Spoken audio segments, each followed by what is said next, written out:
It would be naive to ignore the very real challenges that our schools face. The impact of social conditions, the long commute to school, language as a barrier to learning, and assessment policies are some of the many challenges they deal with on a day-to-day basis. However, the way that these schools have responded to these challenges is encouraging. The majority of our learners do not have English as their home language.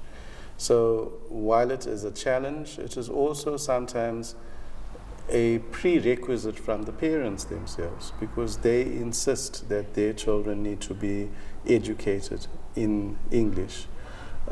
Most of my teachers are from an English home language background. In terms of bridging the gap, we had a learning support teacher 5 years ago, and she played a role in terms of bridging the gap there between most of our learners' home language and English. But what has happened is that subsequent to that, I have convinced the governing body to actually employ a teacher assistant in grade R.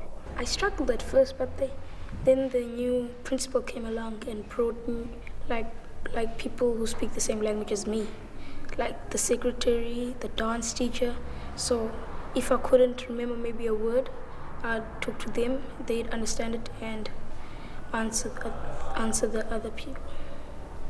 So that's how it started, and since then I've been okay. The school community has realized that Fairview will do the extra bit for their children.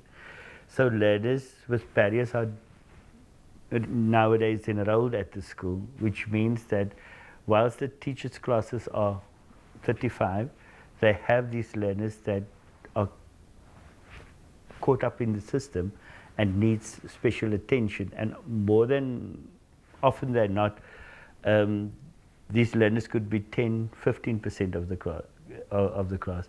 But this impact on our results, on the systemic results, which Western Cape actually wants of us, and yet over the years we've always been right up there with our systemic results in foundation phase and intermediate phase, which means that we are doing something right.